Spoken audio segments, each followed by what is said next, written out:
The if you want to look at the Christian Trinity, there's the Father, there's the Son, and the Holy Spirit. I mean, if you look at a cross, there's three parts of it. You know, it's more, I think, than just, it's the Father, the Son, and the Holy Spirit, the Trinity that makes everything whole and kind of completes it. There's the duality, there's heaven and there's hell. There's good and there's evil. There's dark, there's light. There's day and night. Sometimes, what we perceive as being evil can actually be good. And what's good is evil, and vice versa. And it's not always a thin, fine line.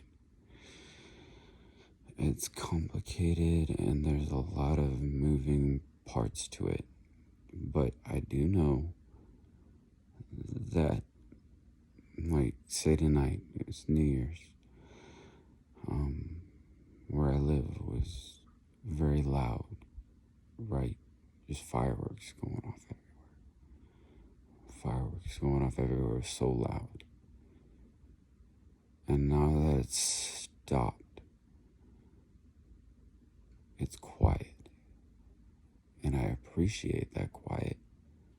I think because of the loudness and having sensitive hearing, I appreciate it because of how loud it got.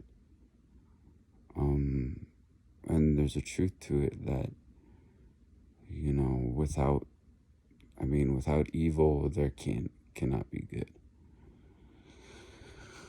Without, how do we know what the day's like if it wasn't for night? If it was just day all the time, we wouldn't know what light was. So we know what light is because of the night, because of the dark. We understand what good is because of the evil in the world, because of that duality.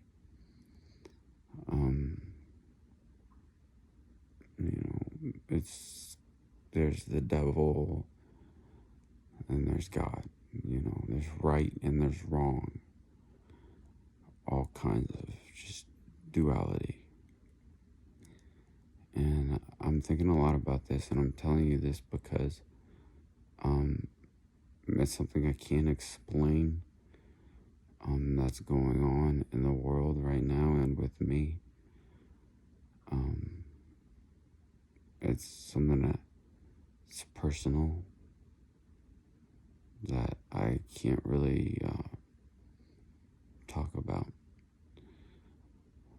but it exists.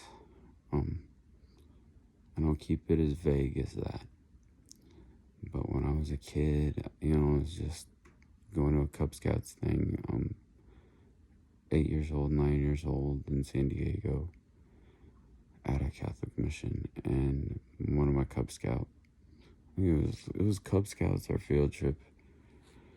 I don't remember the exact details. I was 8, and so that was, over 2-3 decades ago. So I don't really remember or 3 decades ago. So let's just say that it was a long ass time ago. But I'm walking up this path, and this kid, I'm with him, and he's talking to me, and he kind of points out funnily, mockingly, he kind of goes, "You think that's a twig? That's not a," he goes, sorry, he says, "You think that's a snake?" And I go, "No." And he goes, "That's not a snake. That's a stick. That's a twig. You're paranoid. You're paranoid. that wasn't a snake. You know. And then he goes, we kind of go to this other part down along a fence, and keep in mind where he says, you ever have deja vu? And he points out this rock, and I go, yeah, I do. Because I remember it was actually like, it seemed like it was a little bit earlier, but I had a tooth that fell out, and it just felt like a sinking sensation of like I had been there before. And he points at the rock, and he goes, you ever get the sense that you have deja vu? And kind of looks at me like he knows what's going on. I go, yeah, I do. And he goes, you've seen that rock before. And then I guess we walk along, and he points to this cross, this brick cross. And keep in mind, this is at a Catholic mission. He's talking to me like he's an old man, like he knows a lot. And he goes, you see that cross right there? And I go, yeah. And he points to the cross. He says, the top's God. He points at, the top part of it, and he points at the right part of it. He goes, the right's Jesus. And he goes, the left, that's you.